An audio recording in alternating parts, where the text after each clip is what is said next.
Dana and Paul Reavis from Christiana, Tennessee were elated to learn that they would be first-time parents. We were pregnant with twins, and we're, I guess, above the typical age for having our first children. So we were considered high risk anyway, and then twins being high risk also. And then one day we were going to work. I was halfway to work and she was getting ready to leave the house and said something, she started having contractions. She called me up and said, I gotta go to the hospital. It was only about 40 minutes from the time we pulled up to the doors that the kids were born. They were 26 weeks. She was 1 pound, 14 ounces, right?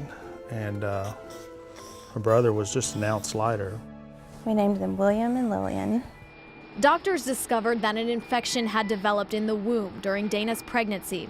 Dana became gravely ill, and William and Lillian were now fighting for their lives. Whatever it was very resistant to antibiotics. They gave us all several antibiotics and they were not working. I was very sick and the twins were both very sick. And of course our son ended up passing away the following day from the infection. So it was just a very difficult time going through all that. And then especially, it was not long after our son passed away that the doctor pulled us aside and said that Lillian was very, very sick and was not responding at all to antibiotics, and that there was nothing more they could do. They said, we've done all we can and we are stopping treatment. So we baptized her and we prepared for the worst. Because of her own infection, Dana wasn't even able to see Lillian, so Paul had to give her updates. She was right down the hall. The NICU was on the same floor, just down the hall, so I was back and forth between her and then going back to the NICU and back to her. And,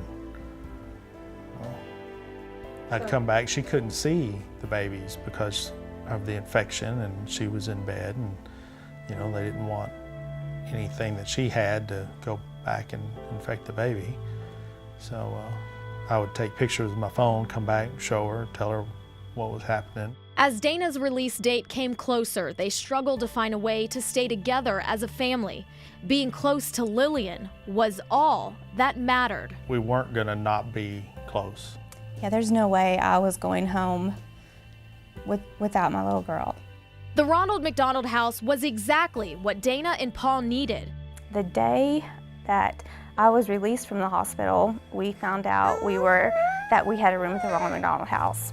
We were so happy because I was still very ill, but I did not want to be far from her. I wanted to be as close to her as I could.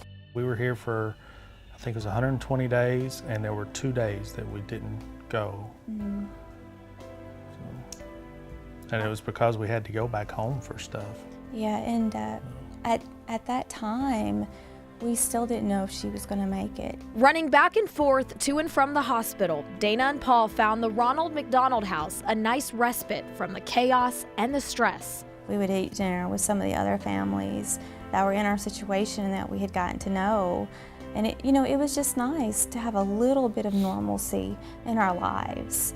And we would just sit down and eat dinner and talk to each other. And it was just nice for a minute to feel normal again. And sometimes Dana and Paul would come back to their room to find a nice surprise waiting for them at their door. Oftentimes there were things like crackers and toothbrushes and toothpaste and little toys for her. It was always nice. But this was our room. This was our daily walk where we lived for 4 months. Dana says another huge benefit of staying at the Ronald McDonald house was being able to use their breast milk freezer, because the NICU will only allow frozen or recently pumped breast milk.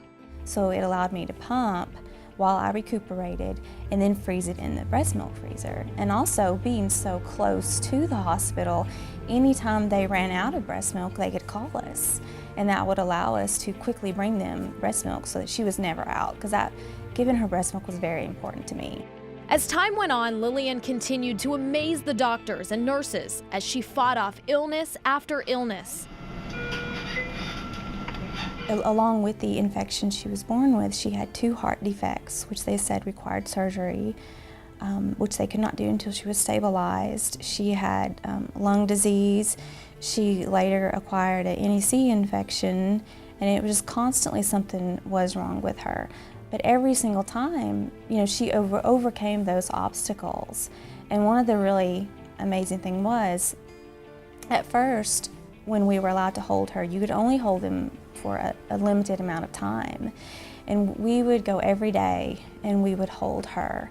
And she was hooked up to all these machines that monitor her heart, her lungs, everything. And they were all over the place. Alarms were always going off, her stats were all over the place.